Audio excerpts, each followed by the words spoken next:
Hello বন্ধুরা, আজকে তৈরি হচ্ছে জামাই ষষ্ঠী উপলক্ষে চিকেন কষা। চিকেন কষা রান্না করার জন্য প্রথমে চিকেনগুলোকে নিয়ে এসে বাজার থেকে ভালো করে ধুয়ে নিয়েছি। নেওয়ার পর এবার তেল গরম করে তেলের মধ্যে ছেড়ে দিয়েছি তেজপাতা, শুকনো লঙ্কা, একটু গোটা গরম মশলা দিয়ে তার মধ্যে পেঁয়াজ দিয়ে পেঁয়াজগুলোকে লাল লাল করে ভেজেছি।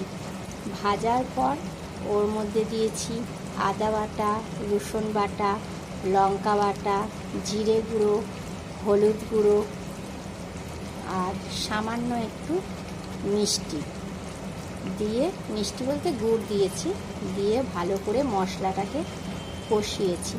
যখন মশলার থেকে তেল ছাড়তে শুরু করেছে, চিকেনটাকে ওর মধ্যে মশলার ভেতর দিয়েছি, দিয়ে এবার মশলা দিয়ে চিকেনটাকে ভালো করে কষিয়ে সামান্য একটু গরম জল দিয়ে দিয়েছি। চিকেনের মধ্যে আমি ঠান্ডা জল দিই না, গরম জল দিলে চিকেনটা খেতেও টেস্টি হয়।